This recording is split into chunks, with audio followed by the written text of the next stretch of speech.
Black and white நேயர்களுக்கு வணக்கம். அரசியல் சூத்திரம் நிகழ்ச்சியில் தலைமை ஆசிரியர் குபேந்திரன் இணைகிறார். வணக்கம் சார். வணக்கம். போதைப்பொருள் விவகாரத்தில் நடிகர் ஸ்ரீகாந்த் கைது செய்யப்பட்டிருக்கிறார். இதில் ஸ்ரீகாந்துக்கான தொடர்பு என்ன?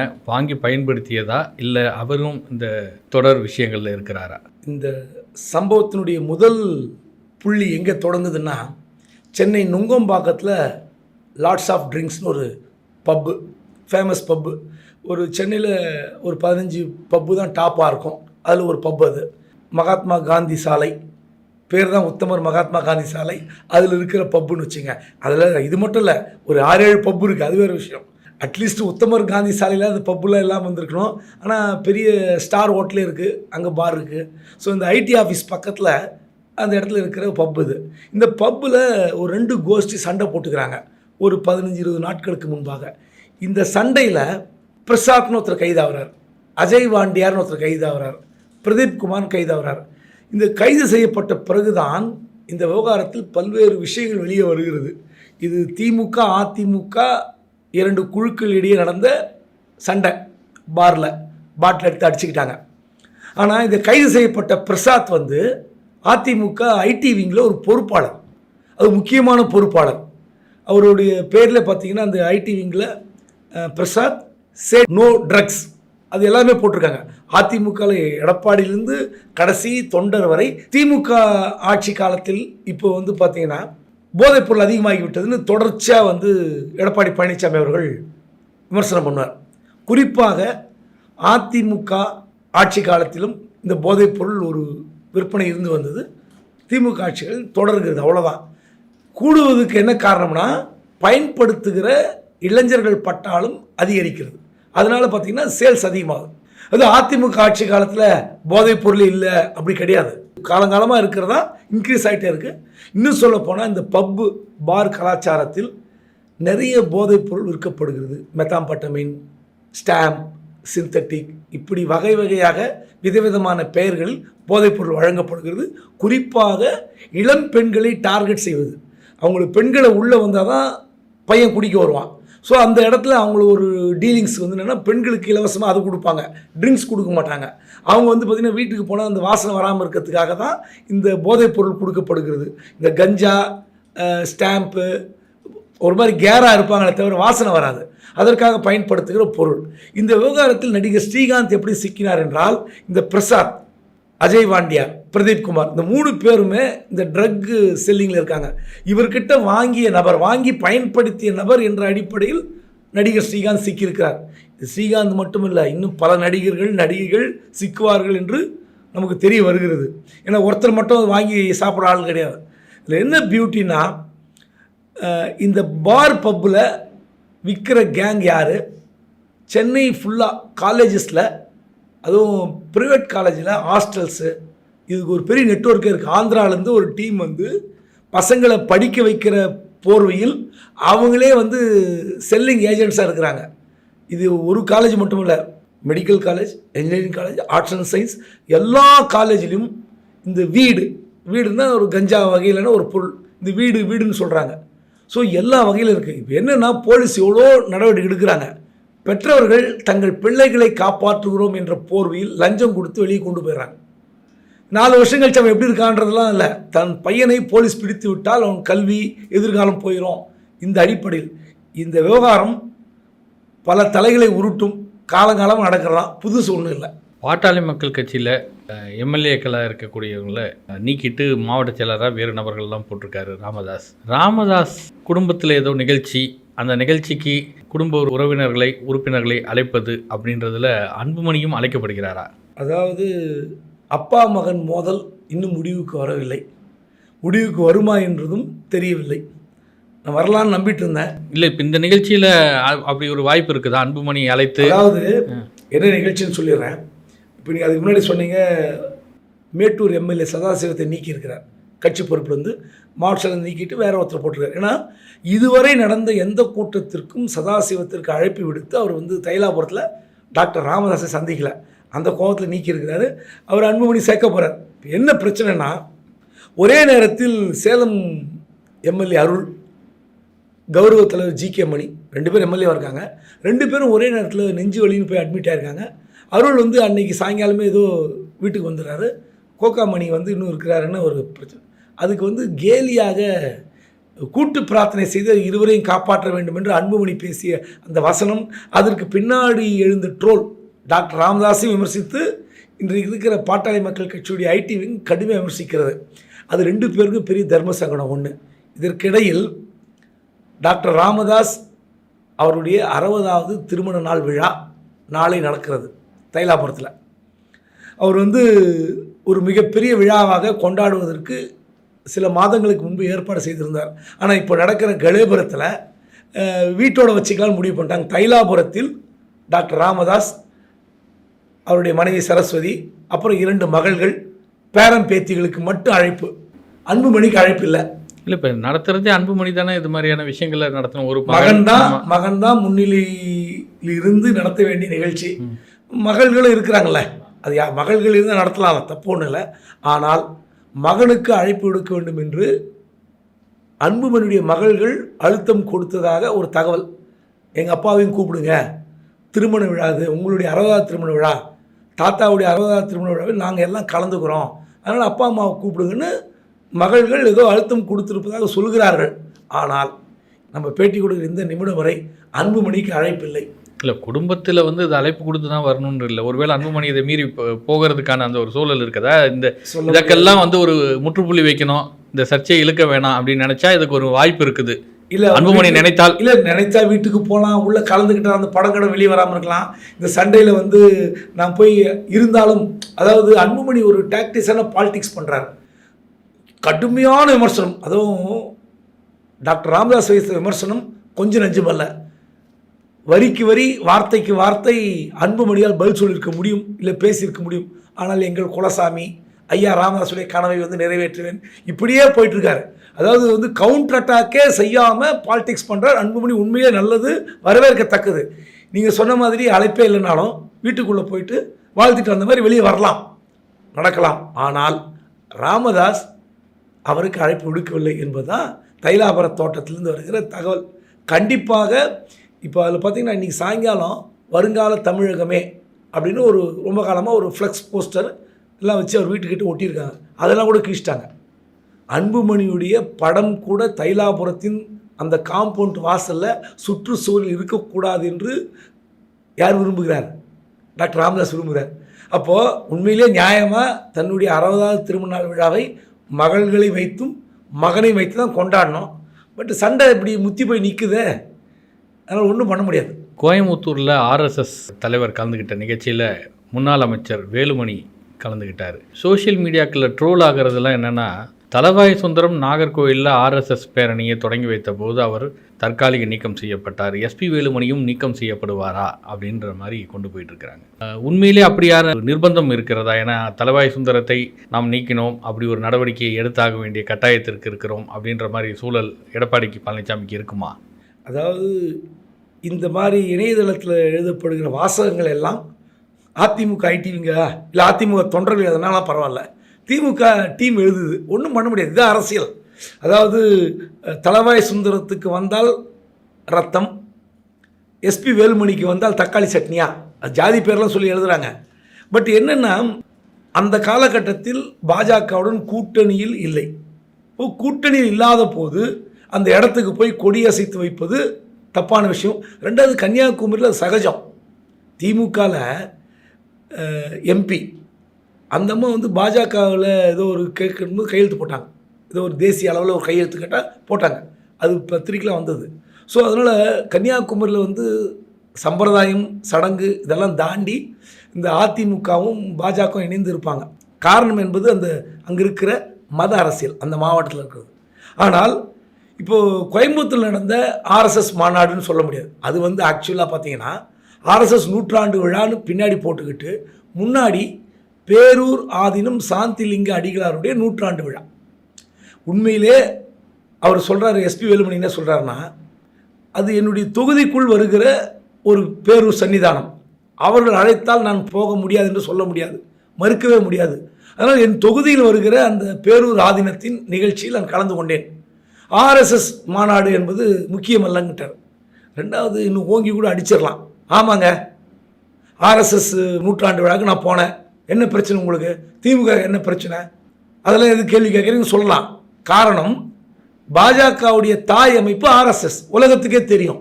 ஆர்எஸ்எஸ்லேருந்து தான் பாஜக வந்தது. நாங்கள் கூட்டணி வைத்திருக்கிறோம் பாஜகவுடன், அவருடைய தாய் அமைப்பு ஆர்எஸ்எஸ். போனால் உங்களுக்கு என்ன சொல்லாம்ல, அந்த தைரியம் கூட இல்லை, சமாளிக்கிறாங்க. நீங்கள் இப்போது திக வந்து கடவுள் மறுப்பு கொண்ட ஒரு இயக்கம், அதிலிருந்து தோன்றியது தான் திமுக, அதிலிருந்து உருவானது அதிமுக. திமுக உருவான போது ஒன்றே குலம் ஒருவனே தேவன் சொல்லி அண்ணா கொஞ்சம் மேனிஃபெஸ்டோ மாற்றிக்கிட்டார். அதாவது கடவுள் மறுப்பிலிருந்து நீங்கள் யாரை வேண்டுமானாலும் கும்பிடலாம், ஏன்னா அது ரொம்ப சிக்கலான ஒரு விஷயம், அதில் போய் சிக்கிட்டோம்னா கஷ்டம்ட்டு. ஆனால் நீங்கள் திமுகவும் திகவும் எத்தனை மேடைகளில் பங்கேற்கிறது, கடவுள் மறுப்பு என்று சொல்லிக்கொள்கிற இயக்கமும் ஒன்றே குலம் ஒருவனே தேவன், அது கடவுள் இருக்கிறது. இன்னும் சொல்லப்போனால் இந்து சமய அறநிலையத்துறை அமைச்சர் சேகர் பாபு மாதந்தோறும் சபரிமலைக்கு போகிறார். அவர் தான் வந்து முத்தமிழ் முருகர் மாநாடு நடத்தினார். இன்றைக்கி முருகர் மாநாடு பாஜக இப்போ நடத்துது, இதற்கு முன்னாடி திமுகங்க. இல்லை அப்போ உலகத்தமிழ் முருகர் மாநாடு முத்தமிழ் முருகர் மாநாடு நடத்தினாங்கல்ல, அப்போ திக கூட ஒரு கண்டனம் தெரிவித்தாங்க. அப்போது நான் என்னன்றேன், நீங்கள் ஏடிஎம்கே ஓப்பனாக சொல்லிடணும், சார் நீங்கள் உங்களுடைய திமுகவுடைய முன்னாடி இயக்கம் தாய் இயக்கமான திகவுடன் தொடர்பு வைத்திருக்கிறீர்கள், அந்த கட்சி தலைவர் உங்கள் மேடையை பங்கேற்கிறார். அதே மாதிரி நாங்கள் கூட்டணி வைத்திருக்கிறோம், பாஜகவுடைய தாய் அமைப்பு ஆர்எஸ்எஸ், போனால் என்ன தப்புன்னு கேட்கலாம். பட் என்ன பயம்னு தெரியல, எங்கள் தொகுதிக்கு வருது அப்படிங்கிறாங்க. அதாவது இந்த விவகாரத்தில் ஓரளவுக்கு அரசியல் செய்யலாம், அதுக்கு மேலே ஒன்றும் பண்ண முடியாது, வெட்ட வெளிச்சமாகி விட்டது. இப்போ நீங்கள் முருகர் மாநாட்டில் அதிமுக முன்னாள் அமைச்சர்கள் கலந்து கொண்டு இன்றைக்கி எத்தனை சங்கடத்தை அனுபவிக்கிறாங்க. அதில் வந்து அண்ணாவையும் பெரியாரையும் அவமானப்படுத்தி விட்டார்கள், அண்ணாவுடைய படத்தை அகற்றிவிட்டு அமித்ஷா படத்தை கொடியில் வைத்து விட்டீர்களான்னு திமுகவுடைய அமைப்பு செயலர் ஆர்எஸ் பாரதி அறிக்கை விடுறார். ஆனால் அதுக்கு பதில் சொல்ல முடியல. அதிமுக ஐடிவிக்கு மறுப்பு தெரிவிக்குது, அதை ஏற்கவில்லைன்னு. மேடையில் உட்காந்துருக்கிறீங்க ஆர்பி உதயகுமார், செல்லூர் ராஜு, ராஜேந்திர பாலாஜி, இவங்க என்ன பண்ணிடணும், கடம்பூர் ராஜு, 4 முன்னாள் அமைச்சர்கள் இந்த மாதிரி வீடியோ போடும்போது நெகட்டிவ் வரும், டக்குன்னு ஒரு ஸ்ட்ரைக் வரணும்ல. நீங்கள் அது கூட அந்த சென்ஸ்லன்னா எப்படிங்க நீங்கள் அரசியல் பண்ண முடியும்? உங்களுடைய தலைவர்கள், கொள்கை தலைவர் வழிகாட்டி தலைவர் என்று சொல்லப்படுகிற பெரியார் அண்ணாவை விமர்சிக்கிற ஒரு வீடியோ காட்சி அப்படிலாம் கிடையாது. அவங்க இல்லைன்னா அந்த திராவிட கட்சியே இல்லைங்க. இது சொல்கிறதுக்கு ஏன் பயம்? ஏகப்பட்ட சிக்கல்களில் அதிமுக இருக்கிறது. ஆனால் நம்ம தான் ஃபஸ்ட்டு சொன்னோம், முருகர் மாநாட்டில் அழைப்பு இருந்தாலும் எடப்பாடி பங்கேற்க மாட்டார். இப்படிப்பட்ட சிக்கல் வந்தால் பதிலடி கொடுக்க முடியாது. இப்போ பாருங்கள், பூசி மொழிகிற மாதிரி வழவழா குழவழா பண்ணி அதிமுக ஐடிவிங் அண்ணா பெரியார் வந்து ஆமதித்து ஏற்க முடியாது. அது ஒரு கட்சியினுடைய அமைப்பு செயலாளர், ஒரு முதன்மை செயலாளர் சொல்லிட்டு போங்களேன், என்ன கெட்டுப்போச்சு? இல்லை, எடப்பாடி பழனிசாமி கூட்டணியில் இருக்கிற காலத்திலேயே அயோத்தியில் ராமர் கோயில் திறப்பு நிகழ்ச்சி கூட அவர் போகலை. எடப்பாடி பழனிசாமியை பொறுத்த வரைக்கும் ஒரு இந்த மாதிரி சிக்கல் பிரச்சனை வரும்ன்றதுனால தான் தவிர்த்துட்டு இருக்கிறார் போல தெரிகிறது. இப்போ ராஜேந்திர பாலாஜி ஒரு தொலைக்காட்சிக்கு ஃபோன் இன்டர்வியூ கொடுத்து அவர்கள் என்ன நினைத்திருப்பாங்கன்னா, ஒரு முன்னாள் அமைச்சர் பேசிவிட்டார், அதனால் இந்த பிரச்சனைக்கு ஒரு முடிவு வந்துடும் அப்படின்னு நினச்சிருக்கலாம். இது இன்னும் சோஷியல் மீடியாக்கள் அதிகமாக ட்ரெண்ட் ஆகிறனால தான் ஐடிவிங் சொல்லக்கூடிய நிலைக்கு வந்திருக்குதா? அப்படி கிடையாது. நீங்கள் ஒரு பிரச்சனையை எப்படி கையாள வேண்டும் என்று எடப்பாடி பழனிசாமி நன்றாக தெரியும். அவர் வந்து லேசுப்பட்ட மனிதர் அல்ல. நீங்கள் சொன்னீங்கள்ல, அயோத்தி கோயில் திறப்புக்கு போகல, இன்னும் சொல்ல போனால் 2019 பிரதமர் அங்கே வேட்புமனு தாக்கல் செய்வதற்கு கூட்டணி கட்சி தலைவர் என்ற முறையில் எல்லோரும் அழைக்கப்பட்டார்கள், அதுக்கு போல. அதாவது ஜெயலலிதா அவர்களை பற்றி நான் இப்படித்தான் பேசுவேன் என்று பேட்டி கொடுத்தவர் அண்ணாமலை. அவர் ஊழல்வாதி, சிறைக்கு சென்றவர் என்று பேசிய போது அதிமுக எப்படியான பதிலடி வந்தது? கூட்டணி முறிகிற அளவுக்கு போனீங்கல்ல. அப்போது ஜெயலலிதாவை பற்றி பேசும்போது நீங்கள் வந்து கொதித்து எழும்போது இதே மாதிரி ஒரு நிலைமை, ஒரு எண்ணம், திட்டம் உங்களுக்கு இருந்திருக்கணும். இல்லைனா நீங்கள் ஐடிவிங்க பேரில் அறிக்கை விட்டீங்கன்னா அது அபத்தமாக போய் முடியும். காரணம், இந்த கூட்டணி வேண்டுமா வேண்டாமா என்ற ஒரு இரட்டை நிலைப்பாட்டில் எடப்பாடி இருக்கிறாரா? சரி பரவாயில்ல, இப்படியாவது பேசி இதில் வெளியே போனால் பரவாயில்ல நினைக்கிறாரு தெரில. முருகர் மாநாட்டில் அண்ணாமலை பேசி அதை விட அபத்தம். இன்னொன்று சொல்லிடுறேன், அண்ணாமலைக்கு அதிக முக்கியத்துவம் கொடுத்ததுன்னு நினைக்கிறீங்களா? ஆமாம், மாநாட்டில் முக்கியத்துவம் கொடுத்தது ஒரு பக்கம். அந்த முருகர் மேடையில் முருகனை அவமதித்திருக்கிறார்கள். எந்த முருகன் கேளுங்க, எல் முருகனை அவமதித்திருக்கிறார்கள். நீங்கள் இல்லை நீங்கள் சொல்ல போனது பார்த்தா முருகர் மாநாட்டில் முருகனை அவமதிதான் ஏதோ கடவுள் முருகனை அவமதிச்சிட்டாங்க மாதிரி. கடவுள் அவமதிக்கல, கடவுள் பெயரை வைத்துக்கொண்டு நீங்கள் வந்து ஓட்டு சேகரிப்பதற்கான திட்டம் வைத்திருக்கிறார். சத்தியமாக சொல்கிறேன், ஒரு ஜோக் பார்த்தேன். வடபழனி கோயில் அடங்கிய தொகுதியில் ஒருவேளை வடபழனி கோயில் பூசாரி நிறுத்தினால் ஜெயிப்பாரா அப்படின்னு கேட்டிருக்காங்க. ஏங்க, முருகருக்கு வந்து முருகரே காப்பாற்ற முடியாதுங்க. அந்த கோயில் பூசாரி வந்து தினந்தோறும் அந்த பக்தர்கள் எவ்வளோ பேர் சந்திப்பாங்க, அவர் விபூதி கொடுப்பாரு, பூ கொடுப்பாரு, அதுக்காக அவர் நின்று ஓட்டு போட்டுருவாங்களா? அப்படி கிடையாது. முருகர் வந்து ஓட்டு போடுவதற்கு உதவுவாரா? கிடையாது. ஆனால் நான் என்ன சொல்கிறேன்னா, இந்த வேல் யாத்திரை அறிமுகப்படுத்தியதே பாஜகவினுடைய முன்னாள் தலைவர், இப்போது மத்திய இணையமைச்சர். நீங்கள் முருகர் ஓட்டு போடுவாரான்னு கேட்குறீங்க. தமிழ்நாடு காங்கிரஸ் கமிட்டி தலைவர் செல்வ பெருந்தன் கூட பாஜகவை முருகர் சூரசம்ஹாரம் செய்வார்ன்றாரு. இந்து சமய அறநிலைத்துறை அமைச்சர் முருகர் விட மாட்டார் அப்படின்றாரு. இவங்கெல்லாம் முருகர் மேலே நம்பிக்கை வச்சுருக்காங்கல்ல? இல்லை, நான் என்ன சொல்கிறேன்னா, யாராக இருந்தாலும் கடவுளை நம்புகிற அல்லது நம்பாமல் இருக்கிற ரெண்டு தனி பிரிவாக இருக்கிறாங்க. இல்லை, ஓட்டுக்கு வந்து சம்மந்தமே கிடையாது. கடவுள் என்பது ஓட்டுக்கு சம்மந்தமே கிடையாது. தமிழ்நாட்டில் நீங்கள் மற்ற மாநிலங்களில் கடவுளை வைத்து ஓட்டு வாங்கலாம். தமிழ்நாட்டில் கடவுளை வைத்து ஓட்டு வாங்குவது கொஞ்சம் கடினம். இன்னும் இப்போ கொஞ்சம் அப்படியே டைலூட் ஆகுது. இன்னும் 10 வருஷத்துக்கு இந்த கடவுள் பெயரை சொல்லி ஓட்டு வாங்குவது கொஞ்சம் காலம் மாறலாம். இந்த இளைஞர்கள், இளம் பெண்களுக்கு இது தெரில. இது பக்தி என்ற பெயரில் ஒரு மாதிரியான ஒரு இன்ஸ்டா இன்ஃப்ளூயன்சஸ் மாதிரி இன்ஃப்ளூயன்ஸ் ஆகிறாங்க. முதல்ல நான் இன்னொன்று சொல்லிடுறேன், இன்ஸ்டா இன்ஃப்ளூயன்ஸஸ் சொல்லணும். எல் முருகன் வந்து மத்திய இணையமைச்சர். அவர் தான் இந்த வேல் யாத்திரையை தொடங்கி வைத்தார், அவர் மாநில தலைவராக இருக்கும்போது. அப்போது நீங்கள் ஆந்திராவிலிருந்து ஒரு துணை முதலமைச்சரை கூட்டின்னு வரீங்க, அவரை கூட்டின்னு வந்து மேடையில் உட்கார வைக்கிறீங்க. அங்கே மேடையில் முன்னாள் மாநில தலைவர் அண்ணாமலை இருக்கிறார், இப்போதைய மாநில தலைவர் நயினார் நாகேந்திரன் இருக்கிறார், ஆந்திராவுடைய துணை முதலமைச்சர் பவன் கல்யாண் இருக்கிறார். நான் என்ன கேட்குறேன், மத்திய இணையமைச்சருங்க, ஒரு மாநிலத்துடைய துணை முதலமைச்சரை விட புரோட்டோக்காலில் ஒரு படி மேலே இருப்பவர் தான் மத்திய இணையமைச்சர். ஏன் நீங்கள் அவர் மேடையில் உட்கார வைக்கல? என்ன பிரச்சனை உங்களுக்கு? குறைந்தபட்சம் நீங்கள் புரோட்டோக்கால் பார்த்தீங்கன்னா, நீங்கள் முருகன் முன்னாள் மாநில தலைவர்களாக தான் விட்டுருங்க. புரோட்டோக்கால் படி ஒரு ஆந்திர துணை முதலமைச்சரை மேடையில் உட்கார வைக்கும் போது எல் முருகனை ஏன் மேடையில் உட்கார வைக்கல? இல்லை, நீங்கள் முன்னாள் மாநில தலைவரின் அடிப்படையில் பார்த்தீங்கன்னா அண்ணாமலையை உட்கார வைக்கும் போது முருகனை உட்கார வச்சிருக்கணும், தமிழிசை சவுந்தரராஜனையும் உட்கார வச்சிருக்கணும். ஆமாம். அப்போது உங்களோட நோக்கம் என்ன? நீங்கள் அதாவது திட்டம் போட்டு இந்த மாநாடு நடத்துகிறீங்க, ஒன்று.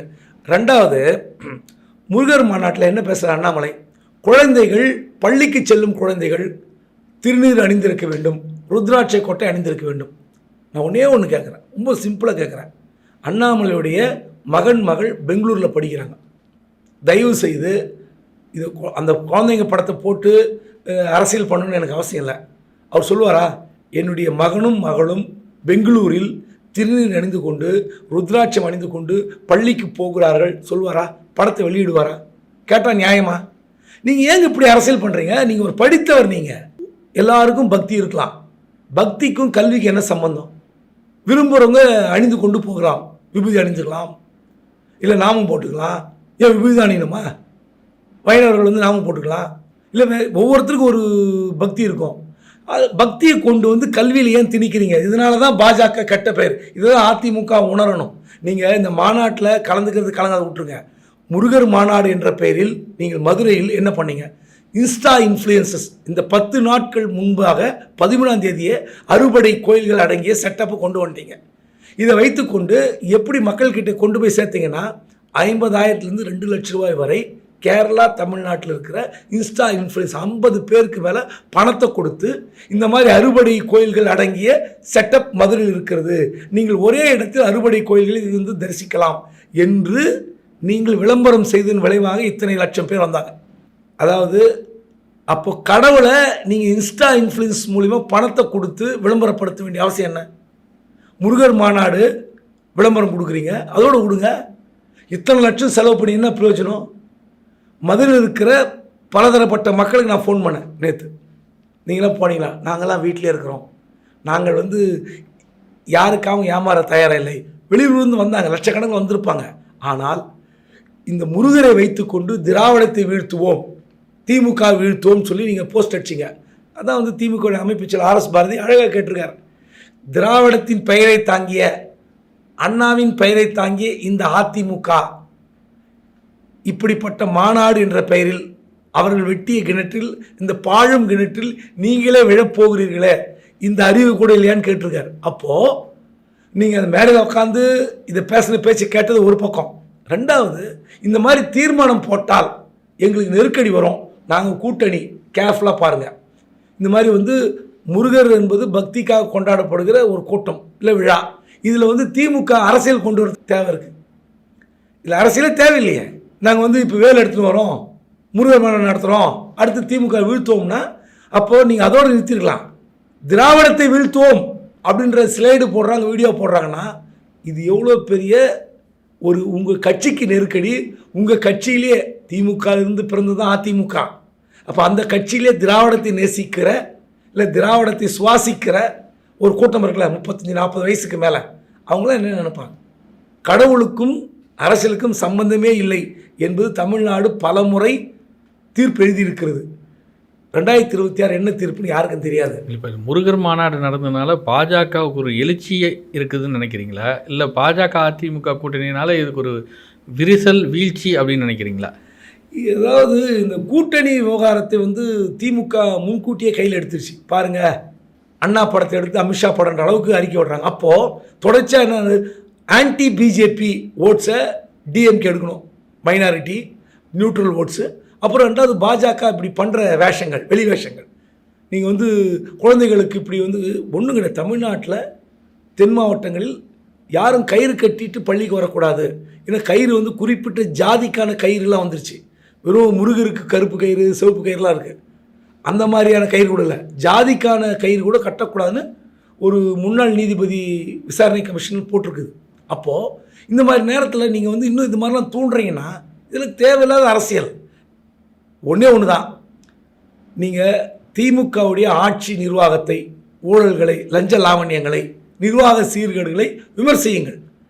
அதை விட்டுட்டு கடவுளை கூட்டிகிட்டு ஓட்டு கேட்டிங்கன்னா அது ஓட்டாக கன்வெர்ட்டே ஆகாது. நன்றி சார். நன்றி.